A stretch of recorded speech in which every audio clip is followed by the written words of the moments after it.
Hi guys, it's me just finishing again, and for this video that I will be dedicating to the month of love, February in 2025, I will be talking about a movie that I was warned not to go see by conservatives, the GOP, mega heads, and just real assholes to begin with. So, quite naturally, being the biggest punk I am now, I did the exact opposite. I didn't see in movie theaters, but I did see on Netflix. And let me tell you something. Without being hyperbolic, without being weird, without being without being ironic or anything like that, I can easily say that the Barbie movie brought me such joy and laughter. I swear to God, it's one of the funniest things I ever saw. It is stupendous. It is great. It is freaking hilarious as all hell. And I can see why conservatives wouldn't want me to see this movie. But tough shit. I saw it anyway. It was great. And I love this color on me because real men wear pink. I know I have a t-shirt somewhere that says that, but I can't find it. God knows where it is. So, I'm gonna have to do with this. An old shirt I had used for my job as a substitute teacher. Thank God it still fits me. But anyway, this movie is incredible. It is done awesomeness. Now, let me just say that Margot Robbie plays Barbie in this movie. The stereotypical, the Barbie that you think of when you think of Barbie, without careers and all that. So, she's stereotypical Barbie. So, I'm gonna call it Barbie Prime. Because she's the number one Barbie. It should say that I might pronounce the word Barbie, or Bobby, or something like that. That's fine because Margot Robbie is Australian, so Australians have a phrase about shrimp on the Barbie. So I'm covered for that. But they also have Ryan Gosling as Ken, the main Ken, so I'm gonna call him Ken Prime. And they have other Barbie than Ken's on here, like John Cena plays one, which I didn't know existed in this movie until I saw the credits. And then you got Simu Liu plays another Ken. We have Nicole Gadwa, another Ken. We have Scott Evans, another Ken. We have It's Ray, which plays another Barbie. We have Emma McKay, which plays another Barbie. We have Sharon Rooney, which plays another Barbie. Nicola Cullen, which plays, you guessed, another Barbie. Dua Lipa, the singer, which plays another Barbie. The only one that actually isn't represented here is the narrator, which gets removed for the line in it too. And she played by Helen Mirren. Now, this movie is, like I said, it's very awesome. There's a lot of meta humor in it. like for example, the fourth wall break by the narrator. It says that that when you're talking about being unpretty and all that I am pretty and stuff. Don't have your actress be Margot Robbie because she is very lovely. And yeah, this movie is real good. As per usual, I have a very interesting perspective on some of these characters, which we'll get to in a moment. But for right now, we're introduced to the logo from Mattel and the thing for the logo for Warner Brothers, which I love when you change it up so that it more reflects the movie that they're doing. In this case, the Warner Bros. Logo is pink, like the church, and they do it also with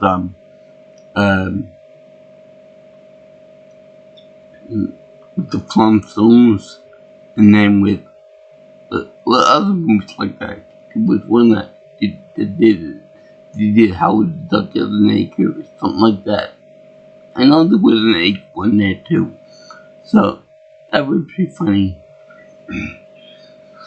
So anyway, and I know that they did something special for the world too. But in any case, they had the Mattel logo, which remind me of one of my old palettes, with the different color wheels on them and stuff. Remind me of that real cool design too. And I have no idea anything else about Mattel, so you guys get the good design. So we get introduced to little girls playing in the dirt with the dollies and with the mommy dolls and the baby dolls and that kind of thing. Not like Sucker Punch. And then the narrator says, for years, little girls have been playing with dolls. And it with the dog ages then came Barbie. And then you see Barbie come out like a big like the monolith in 2001: Space Odyssey. Then I realized that this movie can be hilarious because she's like we have sunglasses on in there and a one-piece beige suit, and it's fucking hilarious. Especially when the little girl says, we are free, and then she starts smashing a porcelain teapot with her cups and all that. It's just great. Much like the monkey, the chimpanzee do with that monolith scene from the movie, which they want to show that liberating, that they got an actual cash-in doll that somewhat represents human beings, rather than that baby doll that you usually use them for train the kids into being good mothers and good parents and all that. So this is pretty good. But also, the real reason why they probably used that part in the movie, because Warner Brothers owns that movie, so they had the license and everything with it. So that was really funny. And then that sets the mood for this whole movie as being a good parody and a good haha movie, good comedy. So then you get into the various Barbie during the production cycle of the doll. And you have the typical Barbie. You have Barbie that's lawyer, Barbie that's president, Barbie that's a senator. And I want my S&M Barbie like in the movie small soldiers. I want my astronaut Barbie. She was in it too. But there's one thing that they forgot. They forgot about tour guide Barbie. I want my tour guide Barbie. Damn it. So then they also have this character which I have a particular beef with, and it's quite noticeable actually. It's like I'm gonna say right now, but since I have a disability, I can see it, no problem. No, I'm not a fan of a crippled Barbie, which just happens to be a doctor or maybe a high nurse or something. But crippled Barbie, how did you get like that? Was she born like that? Or was she in an accident or something? What's her career plan besides being a doctor? Like, are you telling me that you have astronaut Barbie, you have Barbie like on the beach, with another blue house and all that. You have this, that, and the other thing. But who wants to be known for a Barbie doll as being the one in the wheelchair? And then wouldn't it make more sense for the variant in the vehicle that Barbie had, the menagerie of vehicles, the Volkswagen Beetle bus, the rocket ship, the bicycle, which they cover in the movie too, like a big advertising type of thing, and the rocket ship. Wouldn't it make more sense for Triple Barbie to get into it with a ramp or something? Some kind of, maybe a lift or whatever. That would be funny. But I noticed that in this movie, they have Triple Barbie doing her stuff, showing off and things like that. And then they have like a disco dance party, which I don't know why. I'm curious to know if there was ever any disco outfits for Barbie and Ken, for during the 70s. During the 70s, because disco was dead. But if there was any type of disco, well, I say yes, because back a long time ago, before they expanded on the diversity of Barbie dolls, back in the 90s and 2000s, there were like a million and one the line of clothes for Barbie. So you have like Belle dress from Beauty and the Beast, for example. You have like ballerina outfits. You have all kinds of different outfits for that kind of thing. So yeah, I'm curious if they have like a disc graph for that.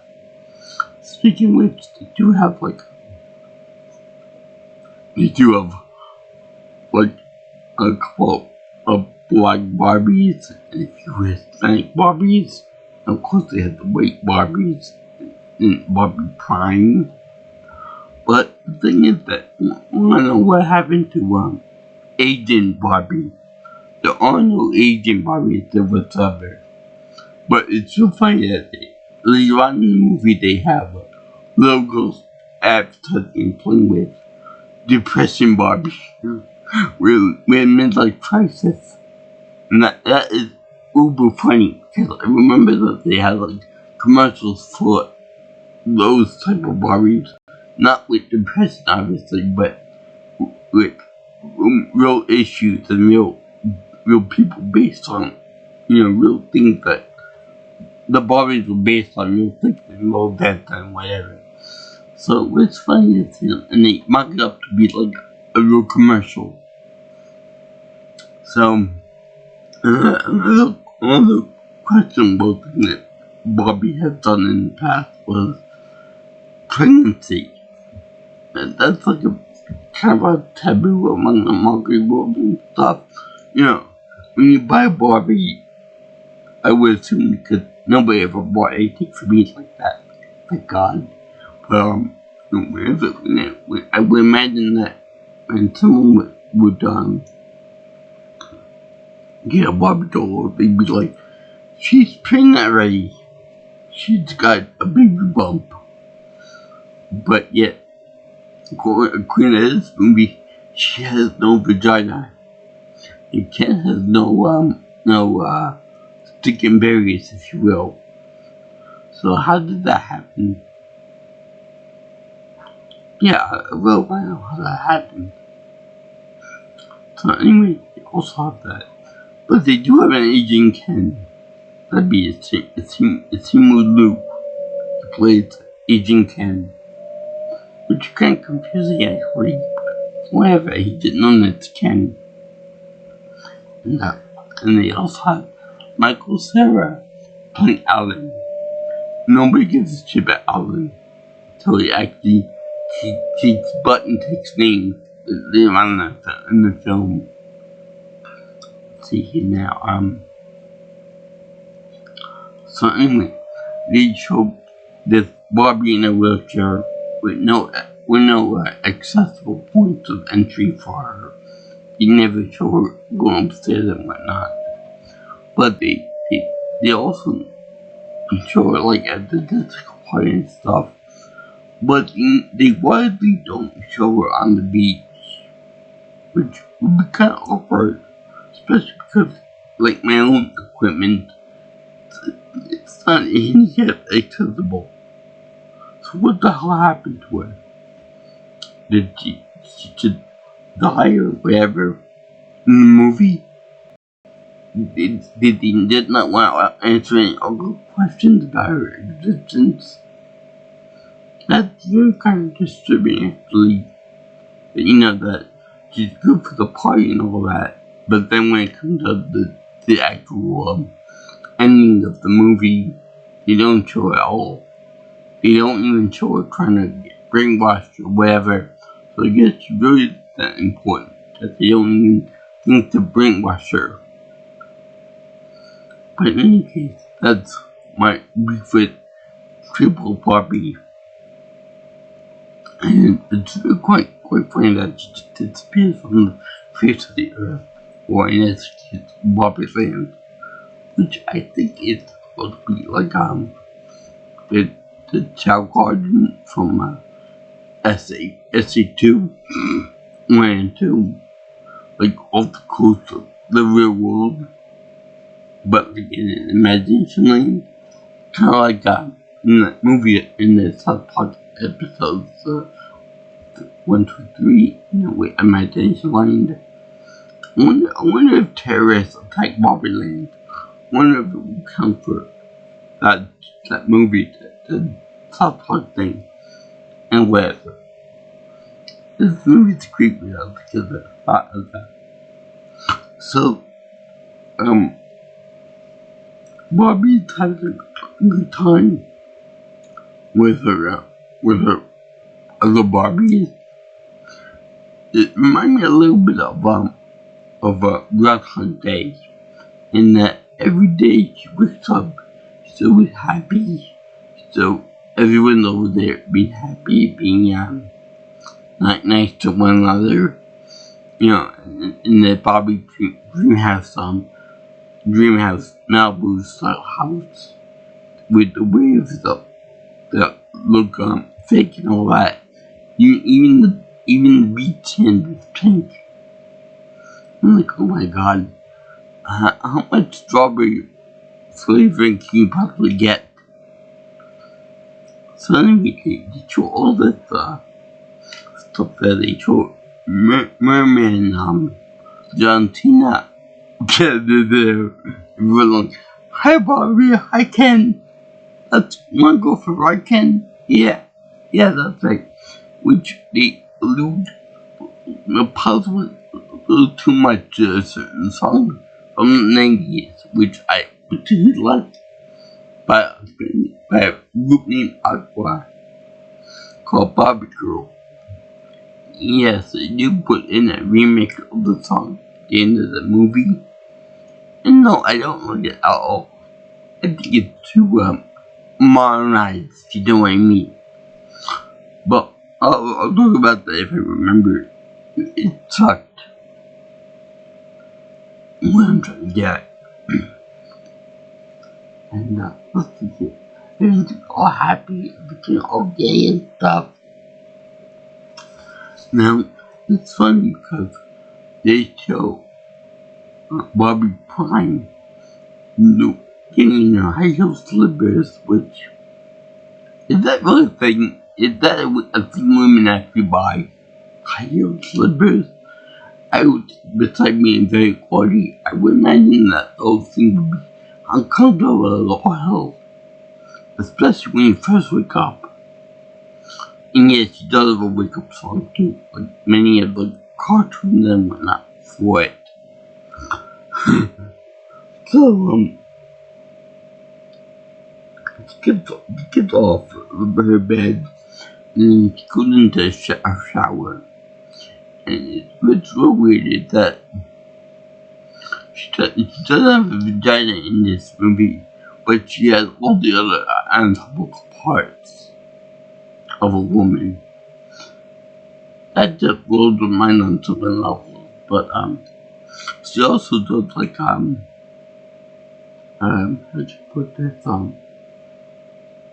she walks around with her feet without high heels on. So it's kind of like her feet are kind of molded to the high heels, which I would think it's kind of a medical problem. But I guess for Barbie, that's kind of like par for the course. So anyway, the image of high heels should be shot, dragged in front of our firing squad and shot. But anyway, she does this. She's on her toes and whatever, and she drinks from a glass that she doesn't fill up. She just plays that she does that like mimicry, and she drinks orange juice. I think milk or orange juice or something like that. So every day it's the same thing. And it sounds good. You know, regular, what you would expect from Barbie movie, you know, they're making a toy into a real life thing. She says hello to everyone, her friends. Everyone does the same thing. Everyone said nothing different. All the responses are the same. She grabs a little pink, I think a 60 or something a Corvette. I don't know what year exactly, but Corvette is pink, which yeah, it did exist back then. So she goes about it every day, and then she continues the same thing until the next day, and then days after that, and so on to infinity and beyond. So one day she gets up and she acts like a regular human being, like with her hair not being exactly perfect, with her regular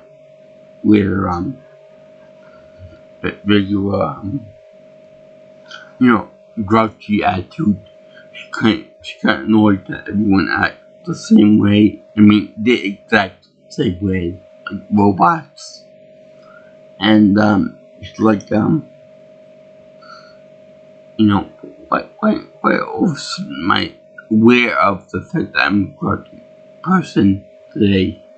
Why isn't everything going perfect for me?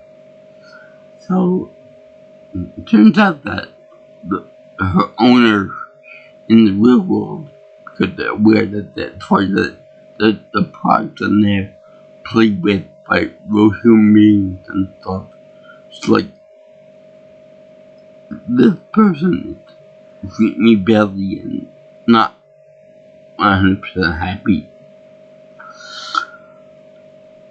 So it reminded me of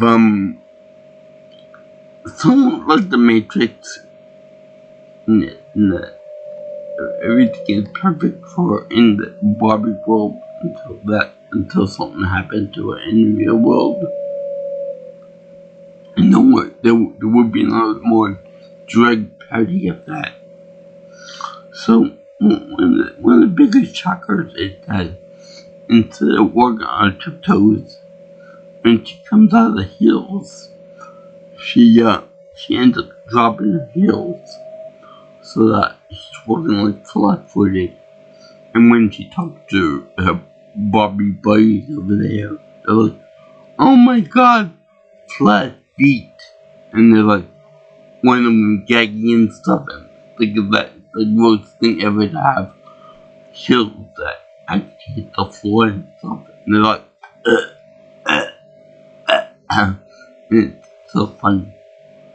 And she goes to Weird Barbie, which is played by Kate McKinnon, and she lives in like a more modern style house, like a those weird like HR tiger houses, weird modern art houses and stuff. And she's obsessed with doing the splits and making herself autistic. Because apparently her owner, when she was a little girl, treated her kind of roughly. Not like a princess. Which is weird because you would think that all little girls at one point or another would destroy the Barbies as they grow up. They would treat them not so nicely. They would paint them. They would make them do splits. They would undress them. They would do whatever they want with them. Especially if they had a brother like Sid Phillips.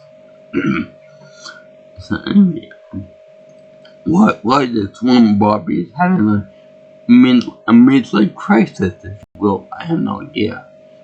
It's more widespread than just one. So go Weird Barbie.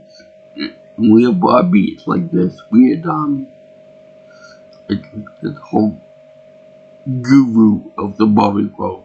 She knows everything and she knows why everything is gonna be fucked up in the future and all this stuff in Barbie's land. And he proposed it to Barbie trying to go into the real world to figure out what the hell's going on with it. Otherwise it could do the entire world of Barbies, the entire pink world. And she ends up going to like a Matrix parody, like you need a high heel and everything go back to normal, or you can pick the Adventure Channel and find out what the problem is and be on your own and not accept the status quo. And then Barbie,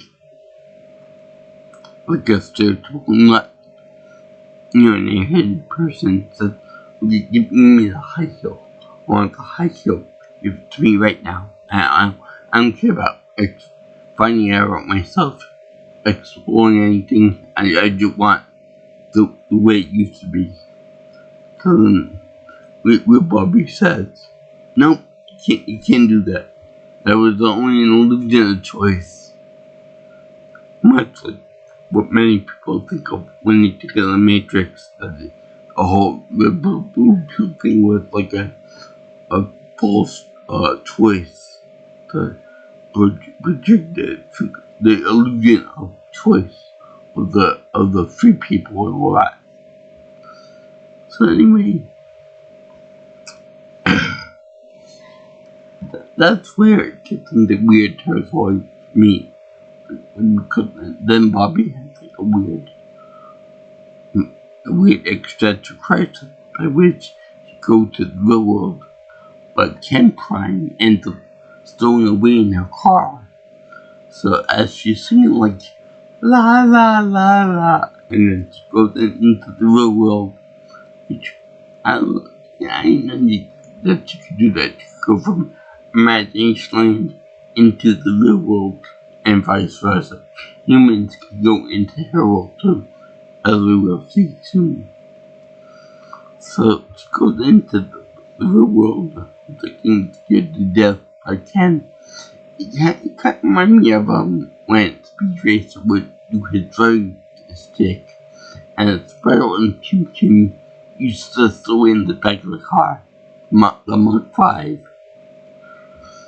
So then they go over to the real world, and then she is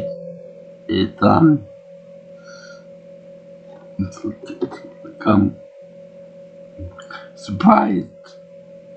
Now, back in Barbie's world, everything was like the reverse of the real world, like where women are seen as powerful and almighty and stuff like that.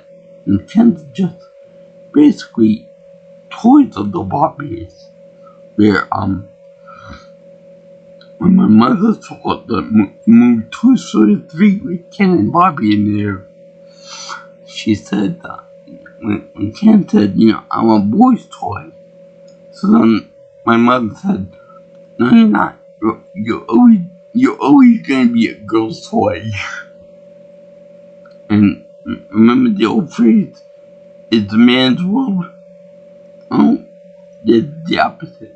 It's a Barbie world. It's a girl's world. And that's pretty funny. So anyway, they go into the main world, the real world, and everything turned upside down for them. Because women are seen as sex objects and whatnot, the opposite of what you would expect from a Barbie world. And this gives Barbie bad feelings. And in fact, she writes a rocket ship to come here. She comes right up, snowmobile, and all the other toys that you probably bought as kids for your own kids. So that's pretty funny. But when they get here, they're like, oh, we gotta blend in. So they buy themselves like rollerblades and hot pink, pinker than this thing, outfits, matching outfits. It's just so funny because I'm of a certain age where I remember all that. I remember them advertising for Rollerblade Barbie with the same outfits on for the doll and Ken, and it's really, really funny. Really taking me back. But to see all the modern people over there, seeing Barbie in the 80s outfit on, or maybe in the 90s outfit on with the rollerblades, it's kind of really precious to see that, because if I ever saw anyone like that with hot pink and with the neon green the neon yellow green rollerblades, I'd be like, what the hell are you doing? That's good nostalgia trip, but nobody dresses like that anymore. You could do better than that. And the thing is really funny. I mean, it's so funny. But the thing is that, sure, we live in a man's world, and, men are pigs and all that stuff, but I think that they go about all that in this movie, because the first thing that Barbie says, that Barbie goes to say a construction yard, and they're already honking the horns there, saying, give me some fries with that shake, all that other stuff. All of her clothes are kind of sexy, but they're not to the point of being revealing or anything like that. So, and that's where she says, I don't have a vagina, and I don't have and he doesn't have any junk either. Prime. So that's kind of funny, but I think that the guys are just over the top in the picture, because I don't know of any people that would do that real bad. I'm sure there are people out there that would, like, catcall women like that, but not in this case. I'd be too busy laughing at the pink weirdos over there, where all neon stuff, and being a perfect poster child for what the age is the bad use for fashion. And speaking of which, the next outfit that Barbie picked for herself is a hot pink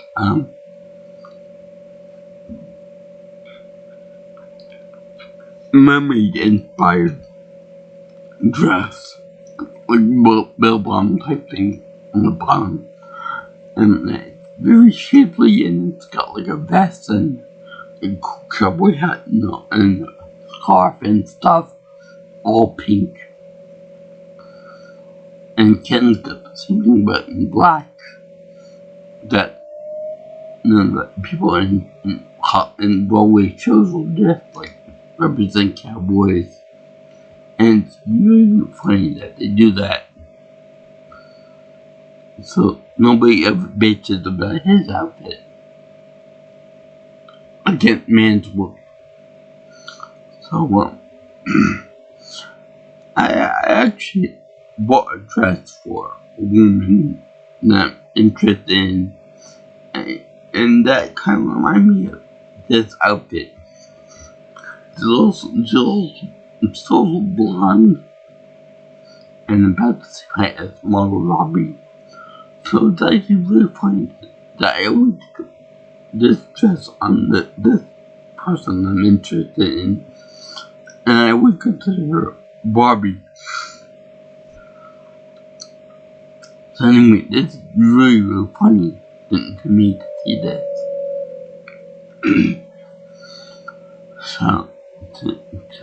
Anyway, so this is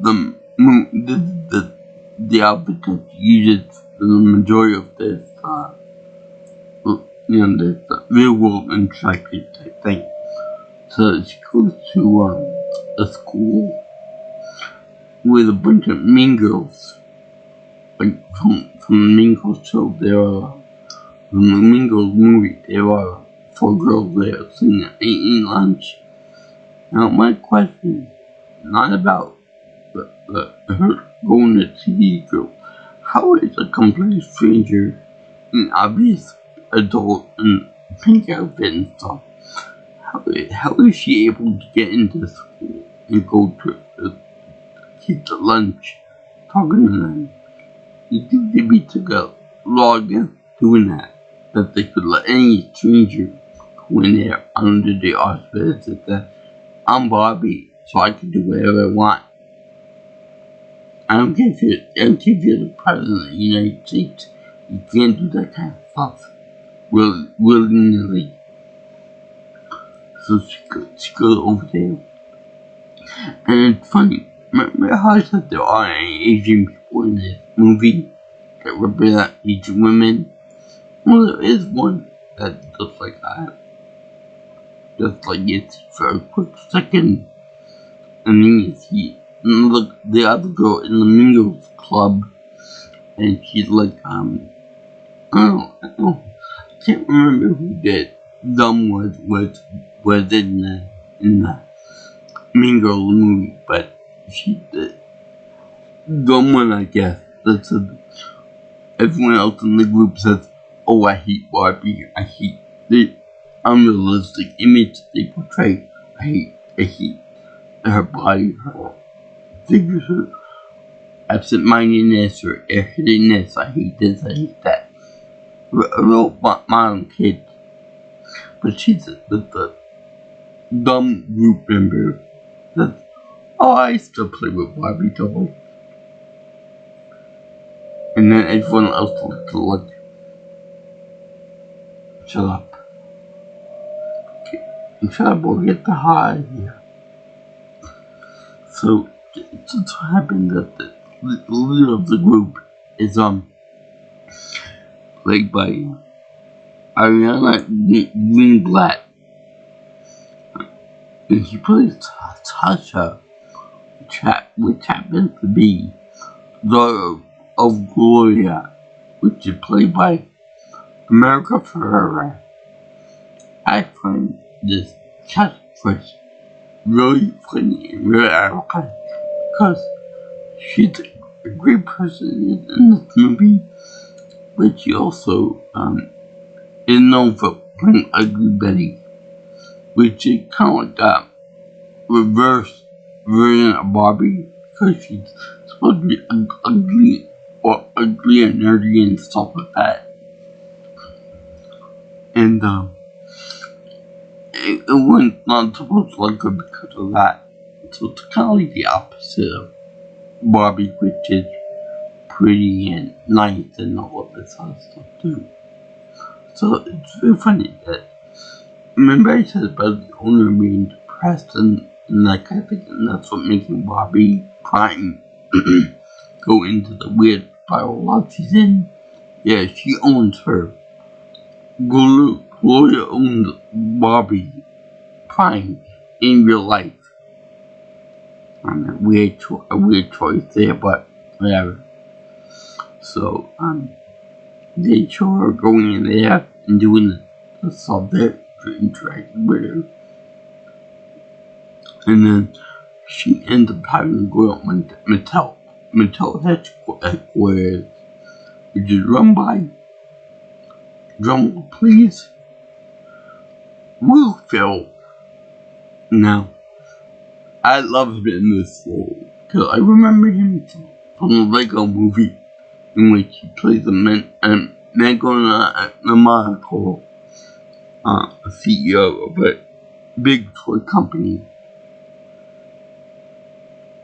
That's pretty much his same role here. So he's the CEO of both Lego and bought at Mattel.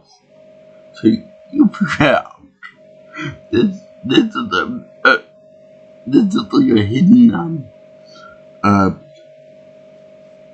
crossover movie if I ever saw one, because he's basically the same character. And they bring up a point that said that this toy division that makes all kind of toys for Barbie and stuff, along other boy-inspired toys, Barbie like a girl toy, like I've been saying. And everyone up there is basically packing a big sausage. So so there's no women running Barbie, but you can say that we have CEO once, and then we had one again twice. So that counts for something. So it's kind of weird that a toy meant for women or girls is run by men. And it's funny because when Barbie first got into the real world, where it was really funny that she actually showed a billboard like Miss America with like 13 or so women in bathing suits and whatnot. And she's, oh look, the Supreme Court. Because that's what she used to in Barbie Land. It'd be nice if that were really the case, if there were more women on the Supreme Court, but we can't live in a fantasy world. We live in reality, unfortunately. And everyone in charge of a bunch of stinking men. But anyway, they say that Barbie's like a fluke. Barbie turns a fluke, and to fix everything, she has to step into a giant box, like a big packaging box, complete with those little twist things that our opinion has to open up for action figures and whatnot. So at the tiny amount, she goes to the bathroom and she runs away and escapes. So, what was that box for anyway? Is it like supposed to be some kind of a containment unit? Like, they would do like, a weird, how should I put this?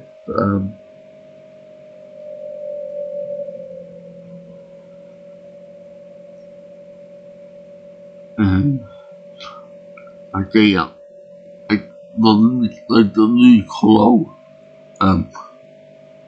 like the Louis Colo procedure that they did for Alex the Large in a Clock Orange, which you beat the program like that, where it'd be like the deneuralizer, where she would get, she would forget all the memories of becoming self-aware and that kind of thing.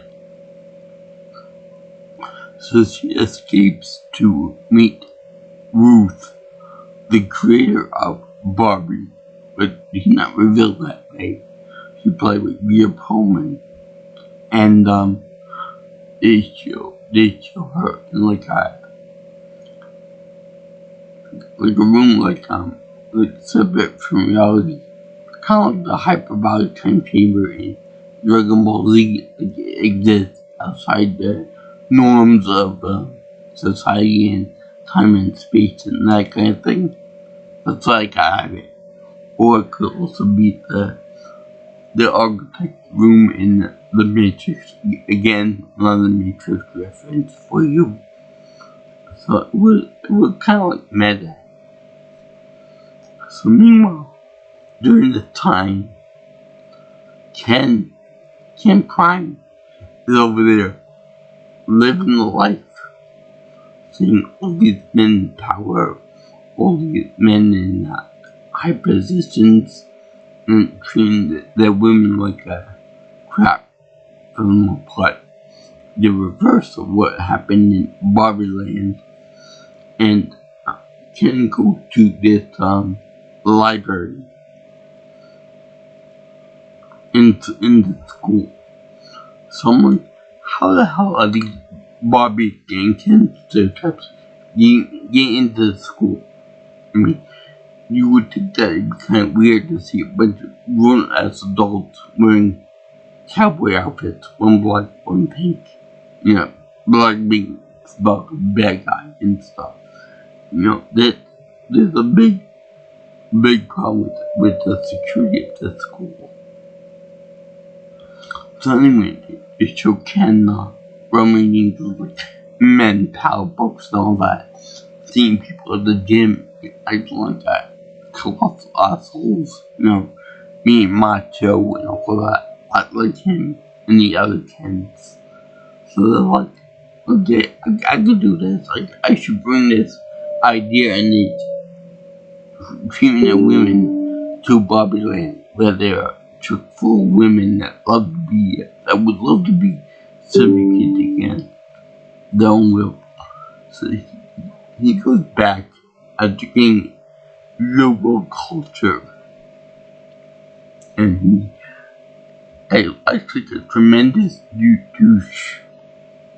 And he dressed like Bret Michaels with the mink coat and with the chest hanging out and with the, you know, the bandana on his head. Not to say that this is Bret Michaels, because I'm sure he's a nice guy and all that, but he just dressed like him. Also, I would accept David Lee Roth for that role.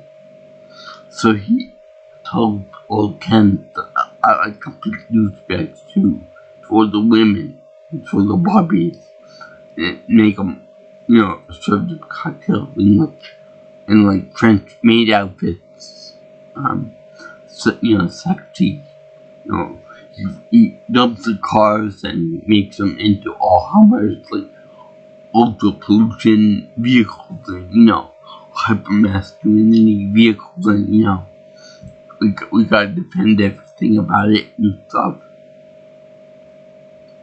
And it's really funny that this movie make you more aware of the patriarchy, which I think is why conservatives didn't want people to see this because they want you to believe that the patriarchy doesn't exist and that it's all like so into the left trying to convert you into wokeism and all that.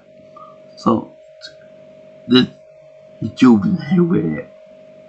That the patriarchy is dead and to go away and that women should rule. I agree with that to some extent. Well, yeah, they overdo it a little bit, I think. But it's very, very funny.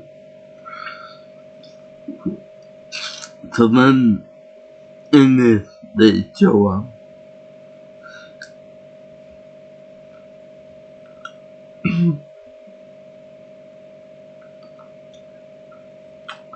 when Barbie returns back to Barbie Land, she's confronted with all the hypermasculinity that Ken took over. Nobody likes it anymore. Ken, I think, Supreme Douche Nozzles, they changed the constitution of Barbie Land. They entered the president. They want to make sure that the Barbies are the subservient people. And they like to have the feet rubbed by the Barbies and by any other brainwashed people. So then, Barbie Prime brings her owner and master, Gloria, to Barbie Land to unbrainwash them and set everything right after having a midlife crisis herself. And then she goes into the whole what it's like to be a real woman. Like, like, you gotta treat men like you gotta be the mothers, but you can't overdo it. You gotta look pretty, but not overly pretty. And then that and the other, which is all true. I give women a lot of credit for doing what they do, especially the mothers. And it should be appreciated more than what they are. For some other women get treated like queens, and which is more proper.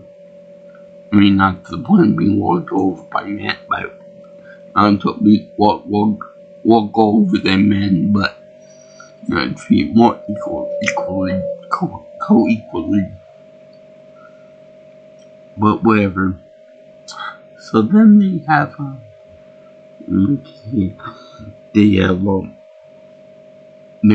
the part where Haley in the narrative makes the crack about being ugly and being pretty and not getting Margot Robbie to do that if you're gonna be unpretty and stuff. So then they have her come up with a plan at the Gloria brainwashes one of the Barbies. So they come up with a plan to get the Kens to fight, to argue and fight with each other, and then first they have to deprogram the Barbies, and then they pit the Kens against one another. Then they kidnap all the Barbies, the brainwashed Barbies, and they deprogram them, like deneuralize them. So at this point, Sasha, the daughter, ends up becoming more into with the Barbies because I guess she feels bad for that Barbie Prime and her mother. So she's on board with this. Some weird kind of phrase type thing. So then they show them sneaking around, capturing the brainwashed Barbies, making them into regular people again, regular characters again. And it's weird because the ninja outfits that they use for this are all pink. I don't know why they do this. I would think camo would be better for the pink ends up with the especially with a hyper douche masculine, gray area stuff. And what's really funny is that when Ken Prime is throwing out her Barbie's clothes from this hyper masculine type thing, gotta get rid of all the impressive girly stuff. House Amiga and stuff like that, but show that he's not really smart. And they do this, and the face that Margot Robbie provides for this, like, don't you dare do the other tree. I'm gonna remove your arms and your legs. Don't you dare do that. You remind me of when Toy Story 3 again, when the Barbie from that movie, it's like ripped off the clothes of his clothes out of it. It's like torture for her. Again, one with the feet too touchy, barefoot and stuff. I never got the idea about a foot partialism from Barbie dolls, but I guess I don't want to count for that because I don't have that, and I'm not a Barbie guy myself, so I don't know. But anyway, this show Barbie eventually getting all the brainwashed Barbies into real mental shapes and stuff, becoming human again, or Barbie I should say again, and they end up banding all together and then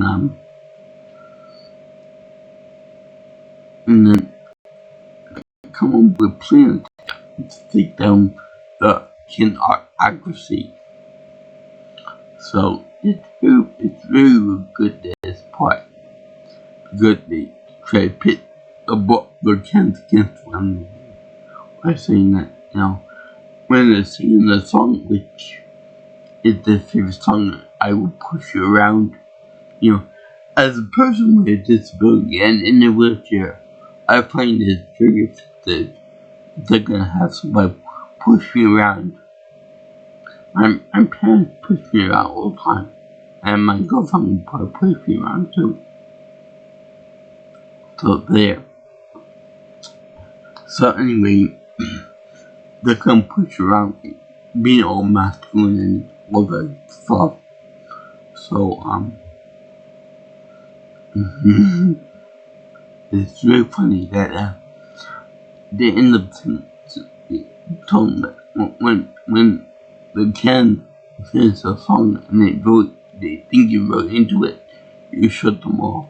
You go on your phone, you talk on the phone, you text message, wink to the other Kens, and you pit them against each other. It's okay, that's funny and dandy. So then they end up really fighting each other, and then they do the War of the Kens, as I like to say. And hands down, this is one of the funniest parts in the movie. The funniest part in the movie, actually, because it showed the CEO, played by Will Ferrell, going to Barbie's land, and it's stupid, like, state, and they show the other CEO guys going there too, like, look how wonderful this is. Go to Holland on the bicycle, go through they go on the rocket ship, they go on the Volkswagen bus, whatever you call it, and then they go into the area where Island beat up a bunch of construction guys. And it's just really fun. Really fun until they get the beach scene. And this just blows my mind up to the level that, first of all, kids want to fight each other, but then they don't know what to call each other because they're all Kens. Second, my mom said, the second in command Ken wanted to do, have Ken Prime come up with what they're gonna do, what they're gonna fight each other with, because we don't have any guns or weapons. So Ken Prime said, we're gonna fight the other dad Ken with tennis rackets and volleyball. So anyway, it's really funny, but you know how with normally scenes they would have like people riding boats to like the beachfront or the beachhead, and then they start charging each other with all kinds of stuff like weapons and bayonets and guns and grenades and all that other gory stuff. Well, they did that. You wouldn't do it like Conquer the Bad Fur Day. They do something similar to that, but they portray like violence and blood and gore and like real war shit. So anyway, but in this one, they don't do that. Instead, they use key-type horse boats you buy for your little kids. And then they have like little horses with like the little horse head with like the stick in the middle that go between your legs. They ride on that rather than real horses, and they use power wheel cars too. It's really, really funny as well because they fight just like with flat fights, with hitting each other off the head with like tennis rackets and volleyball balls and this is really good. Somebody actually got a tail twister. It's really funny. It's like that's the best these guys can come up with. So then they go into we can't win them. Now we're going to phase 2, and I swear to God, I lost my shit when I saw this part. It's so goddamn funny. I swear to God. When they show Ken Prime going up against Agent Ken, seeing with Lou in battle, they actually show him like let's put this they show them all charging each other, and when they meet up, they're dressed like characters from Grease. I swear to Christ, that's the funniest damn thing I ever saw. And not even the movie Grease live. So when they actually fighting with each other, they are actually dancing and doing ballet, like in the first West Side Story. And it just so goddamn motherfucking funny as all hell. And they go into this like infinite void part of the space where there's no more beachfront, there's no more T-twisters, no more hotels, no more Barbie dream houses. And by God, this is the funniest part of the movie. Cause that's good dancers. Now I can just see them doing all these dances and stuff together. even with Kate McKinnon do all the twists and acrobatics, I could really see her doing that. And it's so funny. The whole thing is very funny. So at the end, the Barbie starts sitting there like, yes, what we're gonna tie themselves out, and then we're gonna sleep in there and change the Constitution back to the way it was. Yep, that's pretty much it. We're gonna learn how to fun, tie themselves out like little good boys, and it just feels funny.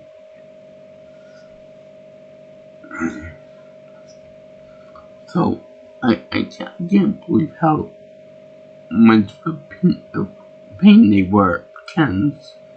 So even the narrator says, soon, the Kens might have the same amount of power as women do in real life.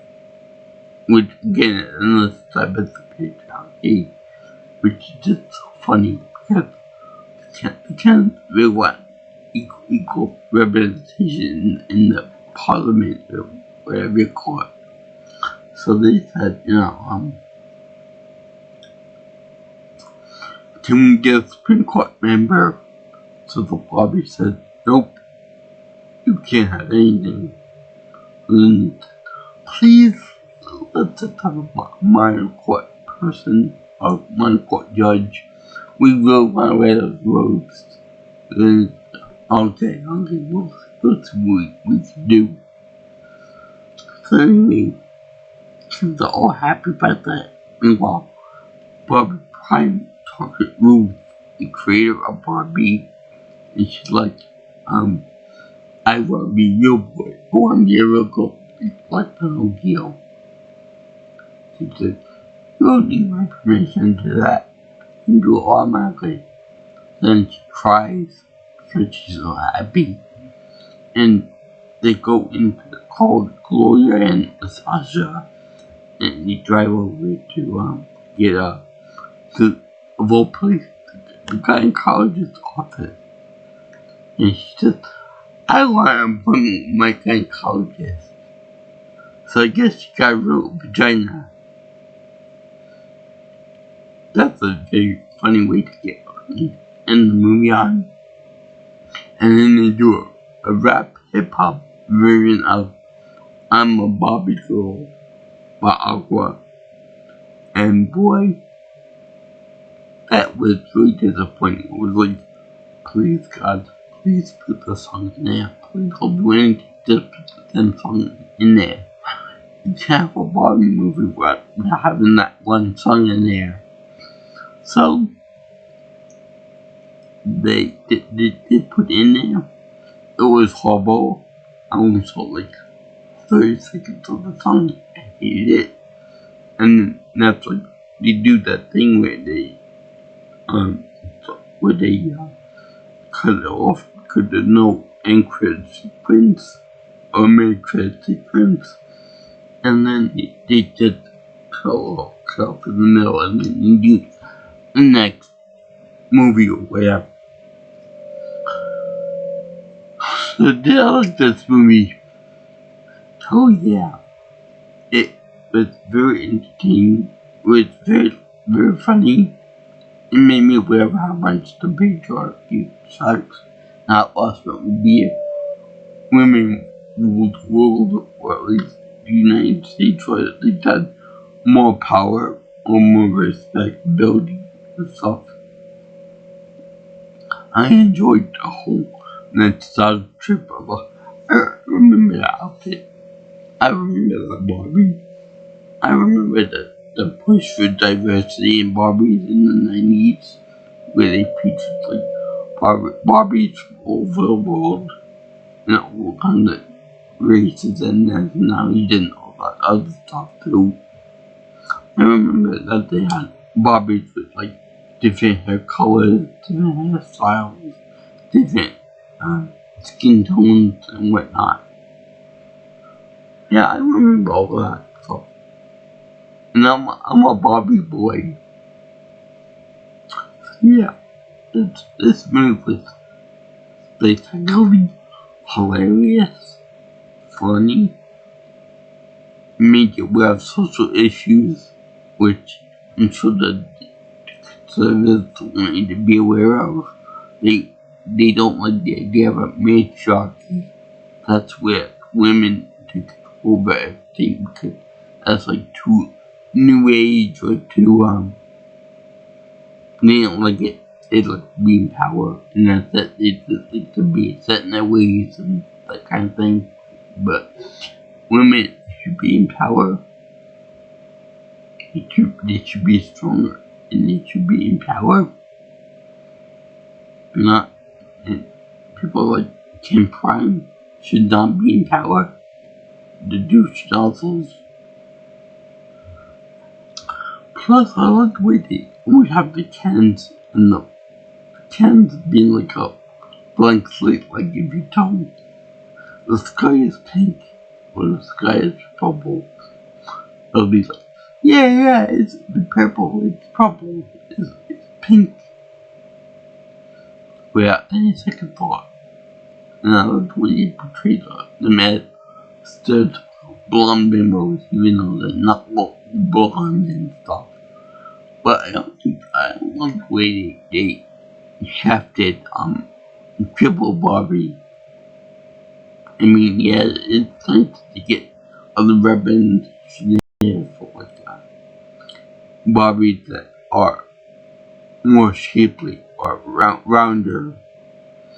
But I don't like the way they made the one in the wheelchair disappear for the entire movie. I'm sure they probably had their reasons for like not having them in it. But for Christ's sake, they had the chubby one there more of a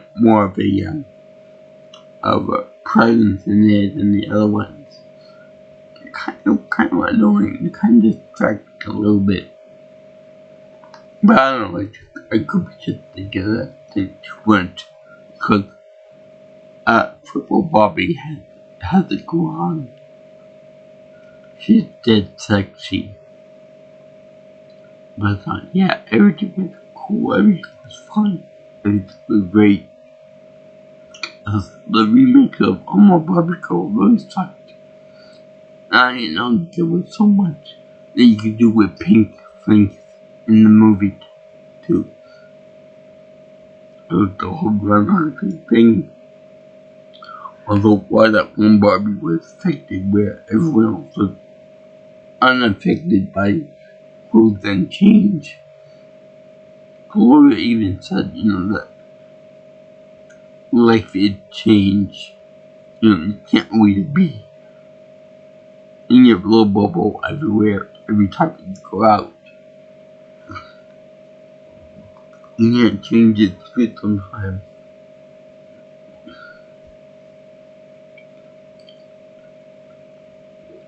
So yeah, I thank you for watching my video on Barbie. It was great, it was magnificent, it was funny, it was everything else. I know people at the gym, big muscular people who said, I like the Barbie movie. I did this for a month of love, February in 2025, because who doesn't love to laugh? Who doesn't love to enjoy themselves at movies? And who doesn't like pink? Pink is good. In time, I definitely give this movie my happy face still of approval, because this is freaking awesome. I also like the fact that he didn't have any violent behavior toward, punishment toward Ken, or toward anybody else that side with Ken's. But yeah, I enjoyed this movie. I enjoyed the 2001 Space Odyssey parody in the beginning. I enjoyed the narrator, just in general. I enjoyed all the acting, all the Will Smith in the movie. It was freaking awesome. Who knew that Michael Cera could be a badass? And I enjoyed the whole thing about everybody. So yeah, I highly recommend this movie. And if you like what you see here, you want to see more of my videos, please like, comment, share, and subscribe to my channel.